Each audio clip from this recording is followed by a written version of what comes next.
Very well. Now let's move on to the next speaker of this afternoon. He comes from Andalusia. He's Vice Minister for Tourism and he's also President of Necstour.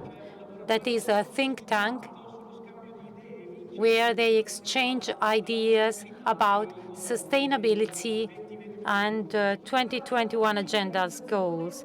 He will talk about the digitalization of destinations for frictionless and sustainable tourism. Now the floor to Manuel Alejandro Cardenete.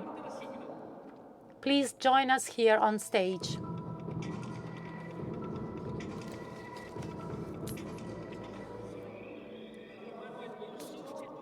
Manuel, I know that you need a stool, so it's okay, no problem. Grazie mille. Okay, good afternoon. I don't know, buonasera, buenas tardes in español. So, first of all, I would like to thank the Tuscany regional government, the Minister Leonardo Marras, and all of the national and European authorities that makes possible this event, this BTO, this 13th edition. Very important edition as far we are in a very strategic moment, in a very special moment. We are nowadays currently with the pandemic situation, but the situation is different. It is true that now we have some countries in Europe with some problems, more northern Europe. It's not the case of Italy or Spain or Portugal, but it is true that we are in the new wave that we must control. But it is true that the situation is so different to only 1 year ago or only 6 months ago. So what is Necstour, our network? Necstour is exactly a European network of European regions for competitive and sustainable tourism. So we offer in this organization that we are close to 40 regions. We have the top 10 touristic regions in Europe, and we are located, our headquarters is in Brussels, and we have a direct link with the European Commission, with the place where decisions are taken. And we have one word that can resume our activity: cooperation. Cooperation between regions, cooperation between tourist authorities, cooperation between province, cities, municipalities, and cooperation between all together and, for example, European Commission, WTO, WTTC, all of the main institutions, organizations in the world. Let me to outline 3 key messages that we would like to share with you. First of all, greening. We are signatory of the Glasgow Declaration, and joining the community tourism declares a climate emergency. Right now, we are working in the Climate Action Plan that is going to be published in July 2022, and we are working with our members in this line, trying to connect to the Glasgow pathway with the European Green Deal and tourism agenda. The second point, community. And our proof is our Barcelona Declaration, better place to live, better place to visit. Because one of the problems that we have had previously at the pandemic situation is that perhaps sometimes we are not been working, taking account our citizens. Some horrible word that we have used in the past, over tourism. Sometimes we have not managed the tourism in a good way, trying to introduce in our governance the citizens and do everything taking account our neighborhood. And the third key word is informed decision for effective transformation of our destination to data-driven organization. We need data. We need figures to take decisions.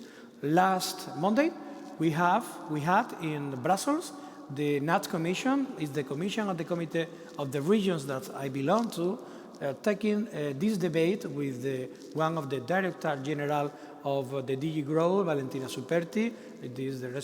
She is the responsible of tourism, a member of the European Parliament, discussing about this. We need data to take decisions. In Europe, we have more than 250 regions, and now all of the regions have the possibility to have enough information to take decisions, to take the right decision. And it's very important to do it. Therefore, in our net, in our organization, we have just started one very big project, so-called Tourism for Tomorrow Lab.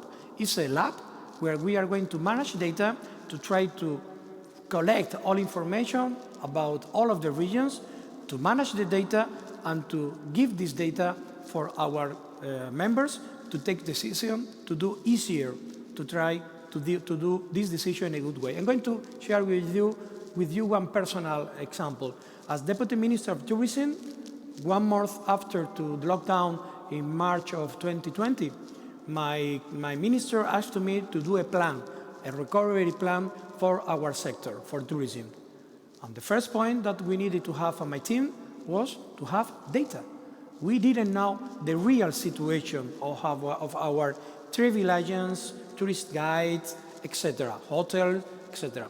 So, first of all, to have information, to do a good information, to put the money, to put each euro in the good position to try to do one multiplier effect.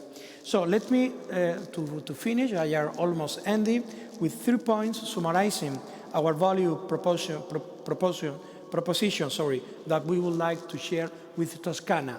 Toscana region is one of our founder of our organization, and he is working with us in this big project, Tourism of Tomorrow Lab. Project that, by the way, is supported by European Parliament, and we are waiting to have the final effort, the final support by European Commission.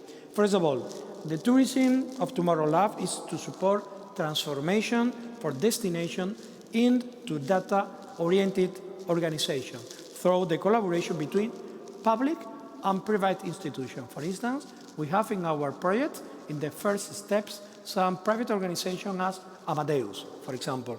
The second point, the Tourism of Tomorrow Lab vision is a future where destinations are fully sustainable. It's something that we have so clear, all of the regions, all of the responsible of the regions. The sustainability is something that we have in our agenda. And the third point, the Tourism of Tomorrow Lab, the scope of action is helping build in-house business intelligence hubs, working directly with the destinations and with the rest of ecosystem. So, the top lab is our acronym that we use. Tourism of Tomorrow Lab is a wonderful instrument to take full advantage of the European action in the field of data sharing and the European data space for tourism. Remember, not only the Green Deal for the European Commission is focused in zero pollution, including digitalization. The Next Generation Fund has 2 pillars. One pillar is sustainability, and the other pillar is digitalization. So this is why we, European regions, call the managing authorities of the European Union Fund to adapt the investment in sustainable tourism to the need of the territory and no other way around, because the future of the tourism will be sustainable, or it will not be, because we need to have this sustainability for a long time. So, ladies and gentlemen, I almost closing. We are in this iconic scenario. This is the creep of the Renaissance. This is the tourist creep, and could be the creep of the new way to understand the tourism after the pandemic. Let's make it possible that through our strong cooperation, again, I repeat the word cooperation, we can make use the convention today to start a new creep in the Sala of Cinquecento, and more European destination managers building together a new, frictionless and sustainable European tourism. Thank you so much. Thank you, Manuel Alejandro Grazie. dell'Andalusia. We thank Manuel Alejandro Cardenete, Vice Minister for Tourism, and we thank him for sticking to the time frame he was given. It's not so easy.